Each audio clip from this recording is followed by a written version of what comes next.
ఒక 10 లక్షల మంది ఓట్లుంటాయి అన్న.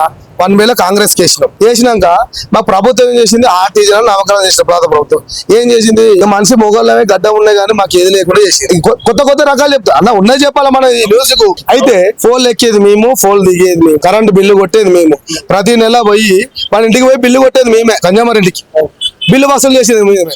మేము చేయాలంటే ఇంటెలిజెన్స్ రిపోర్ట్ కన్నా మా రిపోర్ట్ బాగుంటది, ప్రభుత్వానికి రిపోర్ట్ బాగుంటది. మేము గొంతమ్మ కోరికలు అడుగుతలేం సార్, మాకు న్యాయం అన్నది కన్వర్షన్. ఒక్క రూపాయి కూడా ఈ ప్రభుత్వం మీద భారం పడదు. ఇలా 24 గంటలు కరెంట్ ఇస్తున్న కారణం ఏమో ఆర్టిజన్ కార్మికులే. అయితే మా పేరు ఏం చేస్తారంటే మీడియా కాడ లైన్ మెయిల్ అని చెప్తారు, కానీ మా పేరు ఏమున్నది? ఆర్టిజన్ కార్మికుడు. సబ్ స్టేషన్ వర్క్ చేసేది మేమే అన్న. ఒక సబ్ స్టేషన్ లా ఒక గ్లౌజ్ ఉండదు, ఒక లైట్ ఉండదు. ఇప్పుడు ఒక సబ్ ఇంజనీర్ చేసే వర్క్ 50 తెచ్చిందన్న, నైట్ 1 గంటకు పెట్టాలి. ఏం పెట్టాలి? ఈ రోజు మొత్తం లోడ్ ఎంత అయిందో అది మేము పెట్టాలి. ప్రభుత్వము మీరు ఎంత అలిచి వేసినా మేము కరెంటు కార్మికులు తలుచుకుంటే, 1 గంట తలుచుకుంటే ఈ ప్రభుత్వం ఉండాలా పోవాలని మేమే. కానీ మేము మా ప్రజా ప్రభుత్వం అని అనుకుంటున్నాం. ఇక ప్రభుత్వం కాకుండా దొరల పాలన అయిపోయింది. ప్రజా ప్రభుత్వం కూడా మేము ఏం చేసుకున్నాం మాకు తెలుసు. ముసలిళ్ళమైనా 40 ఏళ్ళు అయింది. నన్ను నైట్ 1 గంట కన్నా నేను ఒక మావోస్తున్నా, ఒక దేశద్రోహిని అన్న నా గల్లీగా జైలు పట్టుకొని నన్ను పోయి పోలీస్ స్టేషన్ లో నిర్బంధం చేసారు నైట్ 8 గంటలకు. నేను బ్రష్ కూడా వేసుకోలేనా, తినడానికి బిర్యానీ తెచ్చినాడు ఎస్ఐ. నాకేమద్దు సార్, నా 20,000 మంది కార్మికుల గురించి నేను అన్న ఇంటికి వచ్చి బ్రష్ చేసుకొని అప్పుడు వాటర్ తాగి ఉన్నామన్నా. కార్మికులు కొంతమంది కార్మికులు చనిపోయారు అన్నారు కదా, అంటే ప్రమాదవశాత్తు చనిపోయారా లేకుంటే కన్వర్ట్ కాదని చెప్పేసి భయంతో ఆత్మహత్యలు చేసుకున్నా? అప్పుల పాలయ్యి సబ్ స్టేషన్ లో ఉర్లు పెట్టుకున్నా అన్న, మీడియాలో బయటికి రాలే. ఫోన్ల మీద కాలిపోయేటోళ్ళు ఫోన్ల మీద కాలిపోతున్నారు. ఆర్థిక ఇబ్బందులతోనే ఇప్పుడు నేనున్నా హైదరాబాద్ లో పిల్లలు చదివించుకోవాలంటే నేను ఆటో నడుపుతానా. హైదరాబాద్ సబ్ స్టేషన్ లో డ్యూటీ చేస్తా, 1 రోజు 2 రోజులు ఆటో నడుపుతానా. ఉన్న బాధ చెప్పుకున్నా. హైదరాబాద్ లో బతకాలంటే 7-8 వేలు రూమ్ కిరాయి కావాలన్నా. నేను ఆపరేటర్ 33,000 జీతం వస్తుంది. అది ఎంత? 2,500కి డ్యూటీ చేస్తుంటే ఇలా 33,000 వస్తుందన్నా. 4 చేసి 3 చేస్తుండు. ప్రభుత్వము ఇలా ఒక ఇంజనీర్ పని చేసే వరకు ఒక ఆర్టిజన్ చేస్తుండు, ఒక లైన్ మ్యాన్ చేసేది మేమే, ఒక ఎస్సీ చేసే వరకు మేము చేస్తామన్నా. కాకపోతే మాకు చదువు లేదు, నాలెడ్జ్ ఉన్నది.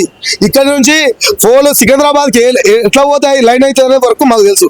ఇంజనీర్ కన్నా వర్క్ ఇచ్చేది మేము. కానీ దయచేసి ఈ మీడియా ముఖంగా చెప్తున్నా అన్నారా, మేము చాలా అన్యాయం గురైనాం. 40 ఏళ్ళు అయింది. రిటైర్మెంట్ అయితే బెనిఫిట్ లేదన్న మాకు. ఈపీఎఫ్ పింఛన్ ఉంటుంది 2,500, అది మమ్మల్ని 2018 అడ్జస్ట్మెంట్ చేసుకో. 2028 అయితేనే ఆ 2,000 పింఛన్ వస్తుంది. ఆ 2,000 పింఛన్ కూడా రాదు. మేము కాక 10 ఇప్పుడు రిటైర్మెంట్ అయితే ఇప్పుడు నేను పోతుంటే నాకు యాక్సిడెంట్ అయింది అనుకోరా, నేను చచ్చిపోయింది అనుకో, నా పిల్లలకి ఏమి అవుతారు? బాత్రూమ్ ద్వారా డ్యూటీ. నా భార్య పీజీ చదువుకున్నది, ఆమె రిటైర్మెంట్ గ్రేడ్ 1 జీతం వస్తుంది. అప్పుడు ఎంత? 18,000 20,000 వస్తుంది. మాకు లీవులు కూడా ఉన్నాయన్నా. వాళ్ళకి 300 లీవులు, మాకు 15 లీవులు. ఇది ఎక్కడ న్యాయమన్నా? మేము గొంతమ్మ కోరికలు ఎడుతున్నాం, మా నాయమైన డిమాండ్లు ఎడుతున్నా. 10 లక్షల ఉద్యోగాలలో మా 23,000 లెక్కలు ఉంచిన కేసీఆర్. అది మీకు కూడా తెలుసు. ఏది మాకు ఉద్యోగాలు ఏవి? మా భార్య మా అత్తగారు అడుగుతుంది, మీ అల్లుడు కరెంట్ డిపార్ట్మెంట్ లో పెద్ద ఉద్యోగం 50,000 60,000 జీతం ఉంటుంది. అది తెలియదు. నా భార్య అడిగింది ఆర్టీజన్ అంటే ఏంటి అన్నది. అరే ఆర్టీజన్ అంటే ఆపరేటర్ అని చెప్పుకున్నా. నా భార్య కూడా చెప్పుకోలేనా నేను? అరే నా భార్య మూడవ నేను చిన్నతనం అయితే అని ఆర్టీజన్ అంటే ఆపరేటర్ అని చెప్పుకుంటాను. కళా బ్రిటిష్ కాలం నాడు ముచ్చట చెప్తున్నా. ఇల్లు ఎవరు లేరు, ఎస్సీ ఎస్టీ బీసీ మైనార్టీ. ఇది డాక్టర్ బిఆర్ అంబేద్కర్ రాజ్యాంగంలో ఉన్నది, పోరాట హక్కు ఉన్నది, స్వేచ్ఛ ఉన్నది, లేదనే లేదు. ఎన్ని నిర్బంధాలు చేసి ఎలా పోయి ఆపరేటర్ డ్యూటీ తీసుకోవాలంటున్నారు. డ్యూటీ తీసుకుని అంటారు. మేము ఏం చేయాలో మాకు తెలుసు. అర్ధగంట సరిపోతే హైదరాబాద్ లో కరెంట్ బంద్ చేసే అవసరం లేదు. ఈ ప్రభుత్వానికి మంచి పేరు తెచ్చినందుకు చెడు పేరు తెచ్చినందుకు అర్ధగంట సరిపోతుంది. మేము ప్రభుత్వానికి వ్యతిరేకంగా పోతున్నాం. మామూలుగా వ్యతిరేకంగా చేస్తే అన్నా మేము ఇప్పటికన్నా మన కరెంట్ కాలిపోయి చచ్చిపోతుంది, ఇప్పటికైనా సత్యం సిద్ధం. ఈ రాష్ట్ర జేఏసీ నాయకులు ఆమర నిరాదీక్ష కూర్చుకున్నాక ఉడుకుని మా కార్మికులు కడుపు గాలి. ఆదిలాబాద్ నుంచి 500 కిలోమీటర్ నైట్ వచ్చి హైదరాబాద్ లో బస్ స్టేషన్ లో రైల్వే స్టేషన్ లో వండుకొని ఇంత నిర్బంధం అన్న.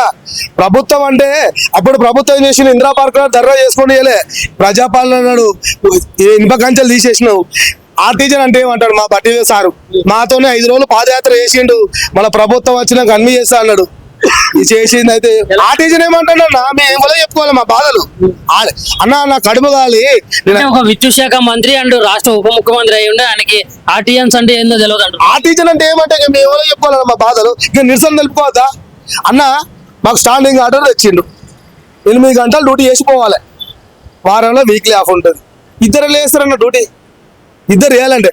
అన్న నా సొంత చెల్ల పెళ్లికే మా బాబాయ్ కూతురు ఇప్పుడు మనం పోతాం ఎట్లా పని పోతాం నా పక్కలు ఎట్లా పోతాయి కదా ఆపరేటర్ అంటాడు ఇంకోటి వచ్చినాక ఇది ఎల్సీలు ఉన్నది ఇది లైన్ అయిపోయింది ఇట్లా ఉన్నదని మనకు అర్ధగంట వివరించి నేను చెప్పేదాకా వాడు పోవాలి ఏ లైన్ మీద రాదు ఆపరేటర్ కూడా పనిచేసేది ఆ వర్క్ ఒక గ్లౌజులు ఉండే అన్న మాది శివరాత్రి మాకు ఒకటి వర్షం పడితే ఒక శివరాత్రి అన్న కంజంబారు తిడతాడు కరెంట్ పోతే లైన్ మీద తిడతాడు ఏ తిడతాడు ఏం చేస్తారు బాబాయ్ అంటాడు ఈడ బ్రేకర్ ఆన్ చేద్దా అంటే ఆ బ్రేకర్ ఆన్ కాదు దానికి ఒక ఇంజనీర్ లెక్క మేమే వైర్లు కట్టుకుంటే పెట్టి వైర్ అది పెట్టి కరెంట్ ఇవ్వాలి దానికి లైన్ లేకపోతే మేము చేయాలి ఒంటిగా సబ్ స్టేషన్లో ఒకప్పుడు 4 ఆపరేటర్లు ఒక వాచ్మెన్ అన్న మా కార్మికులకు ఈ 45 ఏళ్ళ బట్టి అటాకులు ఆత్మహత్యలు చేసుకున్నా పేపర్ కూడా రాలే సబ్ స్టేషన్ లో ఉరి పెట్టుకున్నాయి ఆ ఫోటోలన్నీ మేము ఫోటో ప్రదర్శన పెడతామని చూస్తున్నాం ప్రభుత్వానికి మేము వ్యతిరేక పోదరు మాకు న్యాయం అంటే డిమాండ్ చేయాలనుకో ఇక ప్రభుత్వాన్ని మా ఆర్టీసీల కార్మికుల పవర్ ఎందుకు అన్న మేము ఎట్లున్నా చనిపోతున్నాం ఇలా మీ నాశం ఆమరణ చనిపోయేదానికి సిద్ధం అన్న నేను చనిపోయేదానికి సిద్ధం నేను ఒక ఎక్కడో మారుమూల గ్రామంకి వెళ్ళి నా వరంగల్ డిస్టిక్ అన్న నేను బతకనికి హైదరాబాద్ లా ఉద్యోగం చేసుకుందామని 25,000 డివిజన్ వచ్చి 4 రోజులు డ్యూటీ చేసుకుని 2 రోజులు ఆటో నడుపుకుని నా పిల్ల బతుకుతాను నేను కొంతమ్మ కోరికలు అడుగుతున్నాను ఒక డిపార్ట్మెంట్ లో ఒక వెహికల్ కిరాయి తెలుసా ఒక్కొక్క క్యాడర్ 40,000 ఒక క్యాడర్ 70,000 వెహికల్ కిరాయి వాళ్ళు చేసేది ఏముందా అన్న లక్షలు పెట్టి నిన్నగాక మూడు వాళ్ళు దొరికిండు 100 కోట్లని ఉచిత కరెంట్ ఇస్తున్నావు ఎవరు ఇస్తారు ఎవరితో అవుతుంది మేము కదా 25/7 ఎవరు ఒక సబ్ స్టేషన్ ఆపరేటర్ ఫీల్డ్ చేసే ఆర్టిజన్ అన్న దయచేసి మీరు మా గురించి విన్నపంగా మీ గొంతు కోసింది ఎవరన్నా మరి కేసీఆర్ ప్రభుత్వం లేకుంటే ఇక్కడ కూడా అదే జరుగుతుందా కేసీఆర్ ప్రభుత్వం సగం అన్నం పెట్టిందన్న ఏమైనా 1,00,000 ఉద్యోగాల వాడు ఎలక్షన్ లో పోవాలి కదా 1,00,000 ఉద్యోగాలు మా పేరు ఉంచిండు ఈ ప్రజా ప్రభుత్వం అన్నది మేము కూడా సంవత్సరం దాకా ఓపిక పెట్టినాం అన్న ఉన్నగా మన జేఎల్ఎం టు ఏఎల్ఎం ఇక మేము ఎప్పుడైతామన్నా నా అంటే నేను ఇప్పుడు 40 ఏళ్ళు ఉన్నా నాకన్నా సీనియర్లు ఉండరు ఒక 2 ఏళ్ళ రిటైర్మెంట్ అవుతారు రేపు దిగిపోతే వాళ్ళ భార్య పేరు అరే అయ్యా 30 ఏళ్ళ వాటి డిపార్ట్మెంట్ ఎట్టి సాగర్ వేసిండు పింఛన్ కూడా లేదంటే వాడు ఎవరిని చెప్పుకోవాలన్నా ఉన్న పైసలతోనే ఇప్పుడు నేను ఉన్నా ఇలాంటి కొడుకులను ఆదిచ్చి చదివించిండు వాడు రిటైర్మెంట్ అయితే వాళ్ళ పిల్లలకి తులం బంగారం పెట్టి చేద్దా 40,000 వస్తాయి నాకు రిటైర్మెంట్ అదే ఒక ఏఎన్ఏ షాప్ లో రిటైర్మెంట్ అయితే 1 కోటి రూపాయలు వస్తాయి నా పిల్లలకి తులం బంగారం కొనిచ్చేంత స్తోమత లేకుండా రిటైర్మెంట్ అయితే ఇలాంటి బాధలు అన్న చెప్పుకోని బాధలు ఇక అల్ల పోయింది అనుకో ట్రేడ్ యూనియన్లు ఇప్పుడు రాజకీయ పార్టీలు ఎట్లుంటాయో అంతకన్నా అధ్వానం ఉంటాయి మా దాంట్లో యూనియన్లు నువ్వు పోతున్నావా కొడగా నీకు సస్పెండ్ చేస్తా నీకు దూర ప్రాంతానికి ట్రాన్స్ఫర్ చేస్తా ఇలాంటి బెదిరింపులు అన్న మళ్ళీ మా దాంట్లో నాలాంటి ధైర్యకాలుడు అరే నేనున్నా రారా ధైర్యపేదలు ఉంటే నేను దానికి ఢీకొనేందుకు సిద్ధం ఉన్నా నాతో కార్మికులను యాజమాన్యము వీళ్ళున్న యూనియన్లు కూడా బెదిరించడానికి సిద్ధంగా ఉన్నాయన్న భయపడకుండా ఒక 600 కిలోమీటర్లకు వెళ్ళి మా కార్మికులు వచ్చి రైల్వే స్టేషన్ లో బస్ స్టేషన్ లో అంటే ఏం నిర్బంధం అనేది ఇప్పుడు మేము విద్యుత్ సోదవ ఏం చేస్తాం 10,000 మంది వచ్చినాం సార్ మా కడుపు కాలి వచ్చినాం ఒక 5 మంది లోపల వెళ్ళిస్తాడు సార్ మా బాధ ప్రభుత్వానికి నువ్వు చేసేది ఏం లేదు ప్రభుత్వానికి కడుపు కాలొచ్చి వీళ్ళకి న్యాయం చేయాలి నీకు రిప్రజెంటేషన్ ఇస్తాం సరే ఇప్పుడు ఫైనల్ ఏమంటున్నా అంటే ఇప్పుడు కోర్టు నుంచి తీర్పు వచ్చింది అయినా కానీ మీరు నిరసనలు తెలపాల్సినటువంటి దౌర్భాగ్య పరిస్థితి రావడానికి కారణం ఏంటి ప్రధాన కారణం ఏంటి అన్న ఇప్పుడు దీనికి కారణము మా దాంట్లో కూడా ట్రేడ్ యూనియన్లు మోస్తున్నాయి వాళ్ళ సభ్యత్వాలు కావాలి అరే గీలు ఇప్పుడు కడుపాయిలో ఏం చేస్తాడన్నా ఇప్పుడు పిల్లి పులి ఎట్లయితుంది ఒక ఎగ్జాంపుల్ పిల్లి ఏమైతే రూమ్ లేసి కొడితే పులి అవుతుంది నేను చచ్చిపోయే ముందు అని అయితే ఈ ఆర్టీసీల కార్మికులతో ఏమవుతుంది మా ట్రేడ్ యూనియన్లు చేస్తారు మేము ప్రభుత్వం చెప్పినా మాకు ఏ యూనియన్లు అవసరం లేదు సార్ నువ్వే మాకు అన్నం పెట్టు మాకు యూనియన్లతో అవసరం లేదు మేము ప్రభుత్వానికి ₹1 బడ్జెట్ కూడా మాకు ఏం జీతం పెంచలేదు కన్వర్షన్ ఇస్తే మాకు వచ్చే హక్కులు వస్తున్నాయి అంటున్నాం సార్ అన్న మాకు వచ్చే హక్కులు కన్వర్షన్ ఇస్తే మాకు వచ్చే హక్కులు నాకు కన్వర్షన్ చేసింది అనుకో నేను చచ్చిపోతే నా భార్య కన్నా ఉద్యోగం వస్తుంది నాకు కూడా 300 లీవులు వస్తాయి ఇలాంటి అన్ని వాళ్ళకు ఉన్నటి బెనిఫిట్స్ మాకు ఉంటాయి దానికే మేము అడిగేది ప్రభుత్వానికి మాకు గ్రేడ్ చేంజ్ చేసి 2,000 వచ్చింది అనుకో ప్రభుత్వానికి 1,100 కోట్లు ఖర్చు పడుతుంది అవి మేము భారం పడతలేదు ప్రభుత్వం లో బడ్జెట్ ఉన్నదన్నగా మాకు బడ్జెట్ వెళ్ళి కన్వర్షన్ చేయక అంతే అంతకు మించి ఏం లేదు ఇది అసలు విషయం ఇది ఏమైందంటే యూనియన్లు భయపడిస్తున్నాయి ఎలక్ట్రిసిటీ డిపార్ట్మెంట్ లో ఉండేది 40,000 మంది 20,000 మంది మేమే ఉన్నామన్నా ఇలా మేము పక్క తప్పుకుంటే సబ్ స్టేషన్ లో డ్యూటీ చేసిన వాళ్ళకి ఎవరితో కాదు గంట ఇద్దరు చేసిన మేము మొన్న సమ్మె పోతే ఇద్దరు చేసిను ఇది హైదరాబాద్ లా దానికి ఎట్లుండే అంటే ఇండోర్ అవుట్డోర్ సబ్స్టేషన్ అది. ఇండోర్ సబ్స్టేషన్ అనేది చేస్తారు, అవుట్డోర్ ఎవరు చేయలేడు. ఆ బ్యాటరీలతో నడిచేది. ఒక్క నిమిషం కరెంట్ పోయినా ఈసీఆర్ పోతుంది. ఆ ఒక్క నిమిషంలో బ్యాక్ ఫీడింగ్ ఉంటాయి, ఆయన 30 kV గ్లౌజ్ ఉన్నాయి.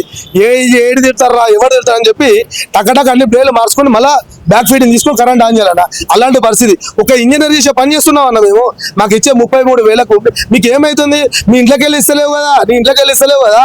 ఇప్పుడు నేను ఏమంటున్నా అంటే ఇప్పుడు ఈ కొత్త ప్రభుత్వాలు అయినా కానీ మీకు న్యాయం జరుగుతుందా? మీకు నమ్మకం ఉందా? ఫస్ట్ న్యాయం జరుగుతుందని చూస్తున్నాం, జరగకుండా మేము చేసేది మేము చేస్తాం అంటున్నాం కదా. ప్రభుత్వానికి మేము బెదిరింపులో పోతలేం, వ్యతిరేకంగా పోతలేం, చూస్తాం. 5 నెలల వాటి చూస్తున్నాం. రేవంత్ రెడ్డి ఒక 10 నిమిషాలు ఛాన్స్ ఇస్తే అయిపోతుంది. అరే బాబు మీరు నొల్లి పెట్టకుర్రా, మీరు ఏం చేయకురే, నాకు ఒక 2 నెలలు టైం అంటే 2 నెలలు ఇస్తాం అన్న, 3 నెలలు ఇస్తాం. కానీ ఈ ట్రేడ్ యూనియన్ల మాట నమ్ముకొని మనం దూరం పెడితే మేము చేసే పని మేము చేస్తాం. తర్వాత ఒకవేళ ఇది పట్టించుకోకపోతే మీ కార్యాచరణ ఏందన్న నెక్స్ట్? సమ్మె వేయడానికి సిద్ధం. రాష్ట్ర జేఏసీ ఇప్పుడు మీటింగ్ ఉన్నది.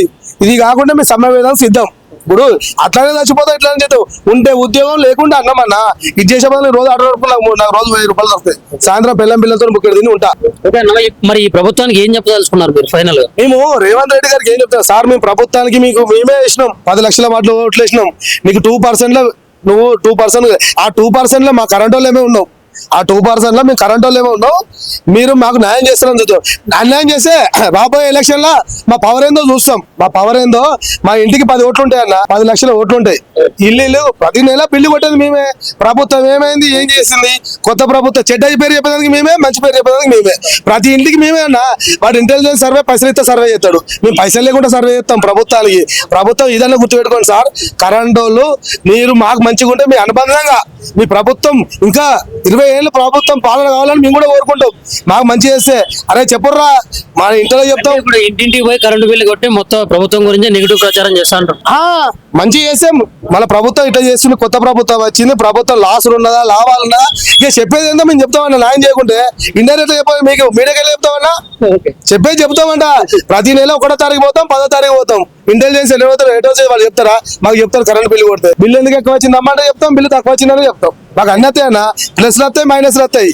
నేను 20 ఏళ్ళ డిపార్ట్మెంట్ నా ఆవేదన అన్న, నన్ను అరెస్ట్ చేసిళ్ళు, నా ఆవేదన. నేను దొంగలు కాదు, మావోయిస్టులు కాదు, నక్సలైట్లు కాదు.